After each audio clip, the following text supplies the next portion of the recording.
इफिसियों के पत्र से हम अपना वचन का मनन 2-3 संडे से कर रहे हैं. We have been meditating upon the book of Ephesians chapter 1 as of to the spiritual blessings that we have received through Christ. That makes our identity in Christ. मसीह यीशु में हमारे पहचान दिलाने वाला आत्मिक अनुग्रह जो प्रभु में हम पाए हैं, उसके बारे में, उन आत्मिक अनुग्रहों के बारे में हम चर्चा कर रहे थे गए 2-3 सभाओं में. तो उन अनुग्रहों में से कुछ अनुग्रह पौलुस के द्वारा पवित्र आत्मा यहाँ पर हमारे लिए लिखा है. उनमें से पहला अनुग्रह के बारे में हम देख रहे थे, उसका अलग अलग चीजों को हम देखें. So we have been looking at the spiritual blessings enlisted by Paul through the Spirit of God in the epistle of Ephesians chapter 1. And we have been looking into the first such blessing that is enlisted there, that is to be chosen by God, to be chosen by God. प्रभु के द्वारा चुन लिया गया. तो हमारे सबसे पहला अनुग्रह, आत्मिक अनुग्रह जो हम प्रभु से पाया है कि क्या है कि हम चुने हुए हैं. क्या है? हम चुने हुए. We have been selected, we have been chosen. Okay. तो हम चुने हुए हैं. तो उसका हम चुना जाने का 3 कारण वहां पर लिखा गया था. उसी के ऊपर हम देख रहे थे. We have been looking into 3 different aspects of our selection in God. वहां पर हमें बताया जा रहा है कि हमें we have been chosen for a purpose. We have been selected for a purpose. हम एक मकसद के लिए चुन लिए गए. वो मकसद क्या है? वहां पर लिखा है. 2 चीजें हम वहां पर देखे थे, अगर आप लोगों को याद है तो. क्या था? पवित्र और निर्दोष बनाने के लिए. हम पवित्र और निर्दोष बने. God has chosen us with a purpose, and that purpose is to make us holy and blameless. Holy and blameless. वो क्या है? उसके बारे में आपको बताया था, इसलिए हमें दोहराकर समय उसमें ज्यादा बिताना नहीं चाहता हूं. जो पाप का दोष हम पर है, the guilt of sin that is upon us, that haunts us all through our life. Jesus has come down and God has chosen us in Jesus so that He can bring us out of that blame. He can bring us out of that blame. दोष से हमें बाहर निकालने के लिए परमेश्वर हमें चुन लिया है. तो जो भी आज यहाँ पर बैठे हैं, अगर आप ऐसा ही जिंदगी जी रहा है जिसमें आप दूसरों के द्वारा दोषी ठहराए गए हो, हाँ आपने कुछ न कुछ तो किया है, उसका सजा आपको मिल गया, फिर भी उसके ऊपर दुनिया क्या चाहते हैं, आप उसी दोष में आप जीते रहे. Maybe you made a mistake a few years back, some time back, and you had its consequences. And even after that, the world wants you to live in that guilty consciousness. The Lord will give you that tag and it will never take it out. But let me tell you one thing. He said, ever since you come to Jesus Christ, all those tags will be removed. All those names will be removed. And the Lord calls you blameless. Amen. And that happens in your spirit, not in your...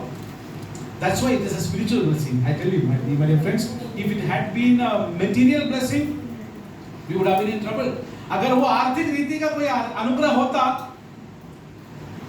हम समस्या में होते थे. लेकिन यहाँ पर क्या लिखा है? ये आत्मिक अनुग्रह है.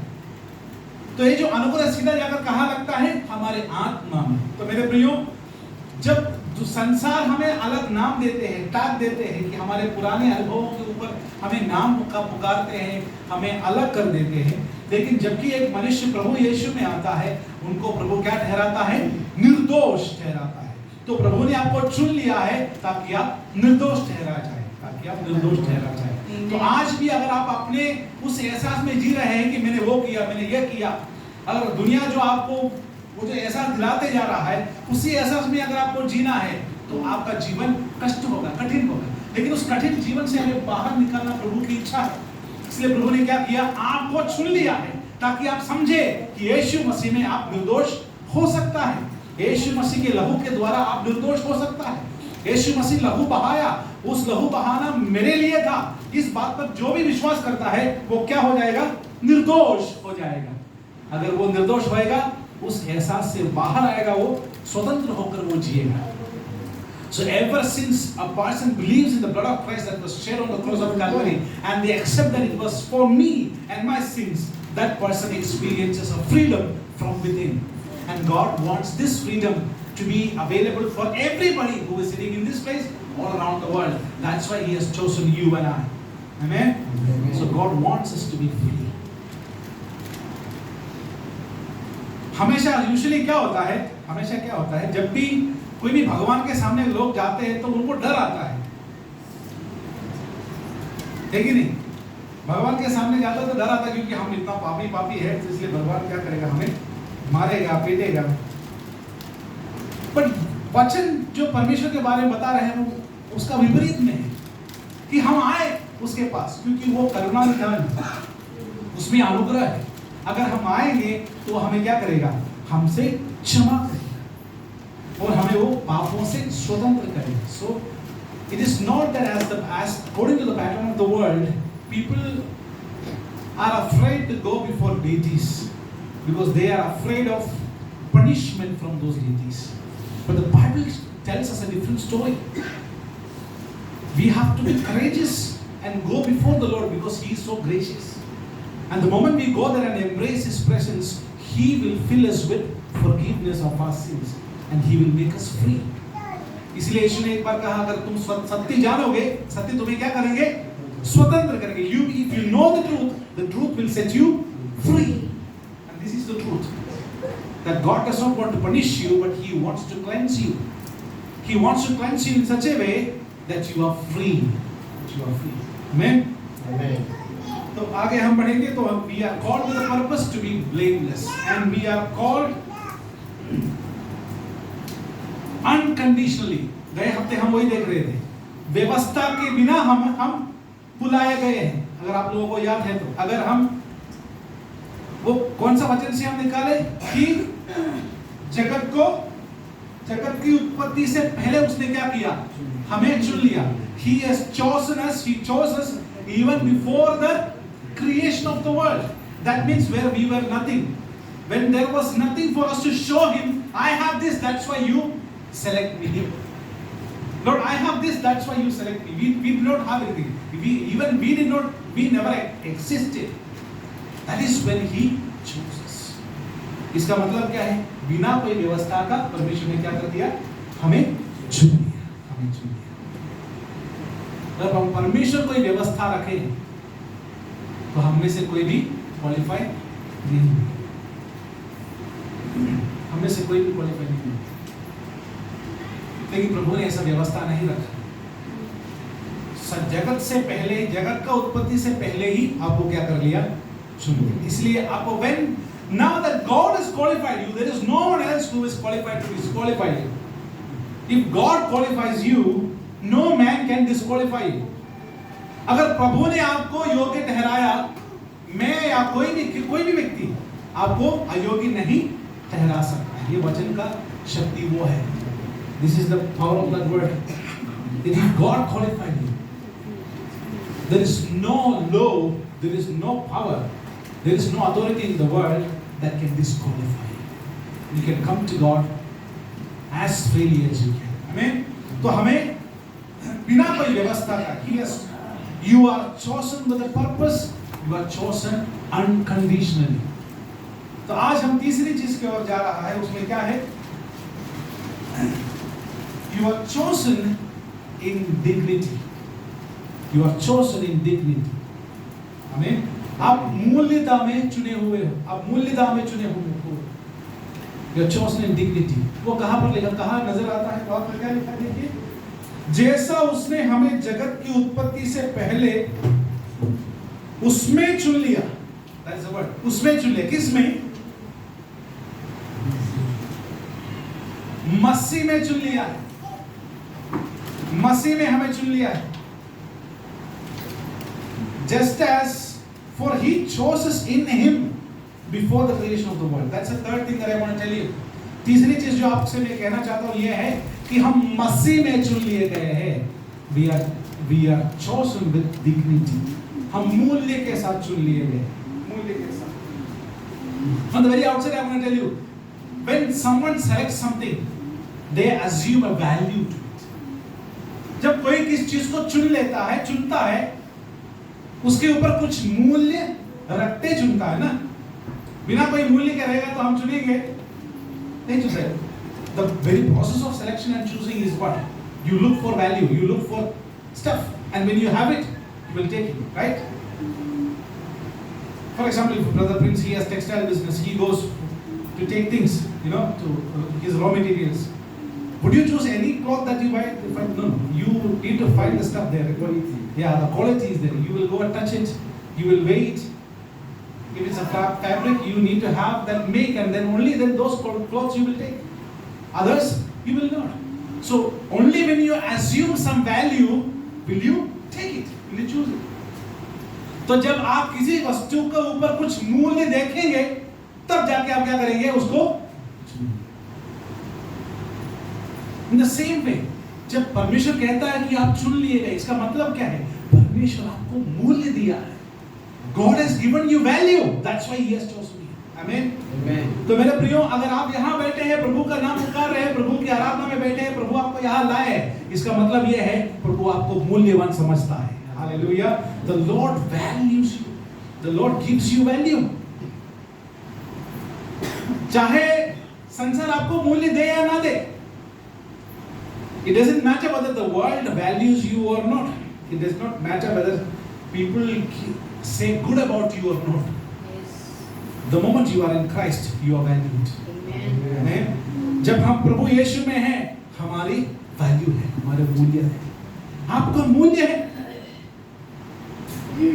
ऐसा बहुत सारे लोग हैं आजकल जमाने में जो अपने आप को मूल्यवान नहीं समझते. उनको समझते हैं कि मैं कुछ ऐसा ही धरती के लिए इस बोझ हूं. I am just a liability. I am just wasting the place on earth. If I die and go, someone else can live freely. ऐसा सोचकर बहुत सारे लोग अपने आप को क्या करता है, खत्म करते हैं. Many people, lakhs of people are committing so. जैसे मैं अभी बोल ही जा रहा हूँ, तभी सैकड़ों लोग क्या कर रहे हैं, अपने आप को खत्म करते जा रहा है. कारण क्या है? उनके अंदर वो मूल्य का एहसास नहीं होता है. They do not feel that worth within them. They think that they are such a waste of time. That's why they finish themselves off. And that's where this word comes and says, you are not worthless, you are worth because God has chosen you. Amen.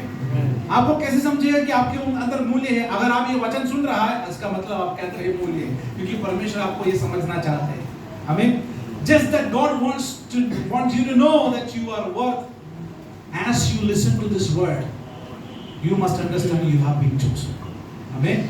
आप चुन लिए गए. देखिए, तो चुन लिया जाना क्या है? हमारे ऊपर प्रभु एक मूल्य देता है.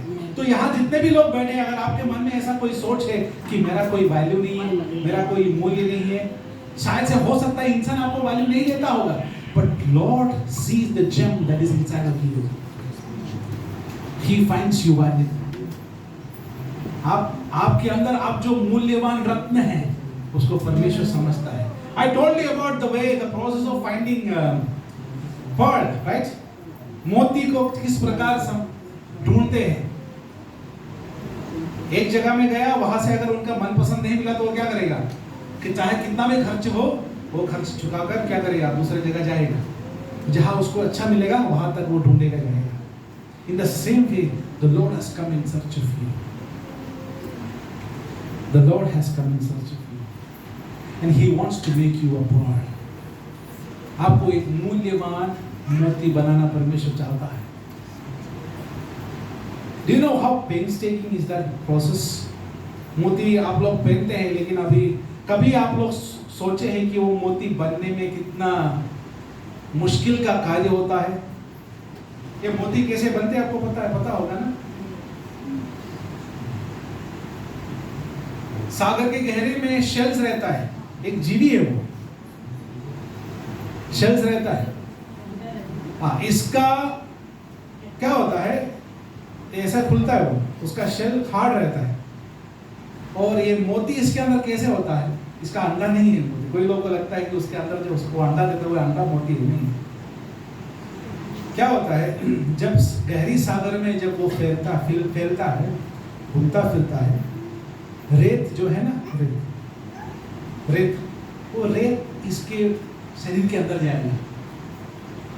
ये रेत इसका शरीर के अंदर जाएगा, और जब ये रख जाता है, when sand goes into inside a shell, and outside, from the outside the shell is very hard, but in the inside it's very fluffy, it's very fleshy, very soft. तो जब रेत अंदर है, अगर आपके आंख में अगर रेत गया तो कैसा लगता है? If sand goes into your eyes, what's the feeling? एकदम छोटा सा जो पार्टिकल उसको भी आप फील करता है ना अंदर है करके। जाके गया तो भी एक बार मीरा आंटी मेरे पास आए, अरे यार मेरे आंख में कुछ गया, ये पानी डाला, फूका, सब कुछ किया, कुछ निकल गया, फिर भी आंटी को लगता है कि अंदर कुछ है कि नहीं? मतलब एक जन का नहीं, उदाहरण बोला, हम सभी का वैसे है कि नहीं? So it is the same feeling that the shell has when sand goes inside. रेत जब अंदर जाता है वो शेल को भी यही फीलिंग है, इसलिए वो क्या करता है, कैसे न कैसे उसको बाहर निकालने का कोशिश करता रहता है, कोशिश करते क्या होगा, ये बाहर नहीं निकलता है, लेकिन अंदर ये उसको घुमाते क्या होगा, पूरा इकट्ठा हो जाएगा, ऐसा होते एक मोती बन जाता है। So making a pearl is a painstaking process. और जैसे वो मोती बन जाता है, एक पार्टिकल बन जाता है, वो बाहर निकलने को होता है, तब तक कोई आके उसको पकड़ के ऊपर ले जाता है, उसका क्या करता है, मार के निकाल देता है। So to make a pearl, it's a very painstaking process. In the same way, God values you just like a pearl. वैसे ही आपको भी एक मोती के समान परमेश्वर वैल्यू देता है, और आपको भी उस मोती का वैल्यू जैसे आपको वैल्यू देने के लिए परमेश्वर ने भी दर्द लिया, उसने भी दर्द लिया। कैसे? उस काल्वरी सूली पर, उसने आखिरी बूंद लहू तक बहाया, आखिरी बूंद लहू तक बहा के हमें क्या कर दिया, हमें मूल्यवान बना दिया। आमीन।